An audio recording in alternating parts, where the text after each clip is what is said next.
জন্মভূমির জন্য সবারই কম বেশি মন কাঁদে। খাল খনন কিন্তু উনি ওনার বাবার মতো করবে। আমাদের মাননীয় প্রধানমন্ত্রী হওয়ার আগে এই বগুড়ার জন্য কত অবদান রেখেছেন আপনারাও এটাও জানেন।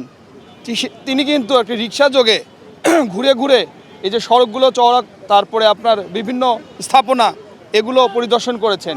পায়ে হেঁটে শীতের দিনে গায়ে চাদর দিয়ে রাতেও বেরিয়ে এইসব কাজের তদারকি করেছে। আর আরেকটা জিনিস দেখেন, জন্মভূমির জন্য সবারই কম বেশি মন কাঁদে। এটা কেউ স্বীকার করে, কেউ মুখে বলে, কেউ বলে না। তাহলে আমাদের প্রিয় নেতার জন্মভূমি এখানে, বাকিটা আমি বলতে চাচ্ছি না। বগুড়া আসা উপলক্ষে যে উদ্দীপনা সৃষ্টি হয়েছে, মানুষের আশার সঞ্চার হয়েছে, অবশ্যই আমাদের প্রধানমন্ত্রী বগুড়ার কৃতি সন্তান হিসেবে শুধু নয়, মাননীয় প্রধানমন্ত্রী বাংলাদেশের সন্তান হিসেবে বগুড়াবাসীকে সে আশা ইনশাল্লাহ পূরণ করবে। আপনি খাল কাটা কর্মসূচি দেখছেন তো, তাই না? এখন হ্যাঁ, হতে পারে আধুনিক সময়, হয়তো আমরা অনেক সময় যে আপনার মেশিনের মাধ্যমে যন্ত্রের মাধ্যমে মাটি খনন করা হচ্ছে, কিন্তু উনি কিন্তু এই জিনিসটাকে পছন্দ করছেন না।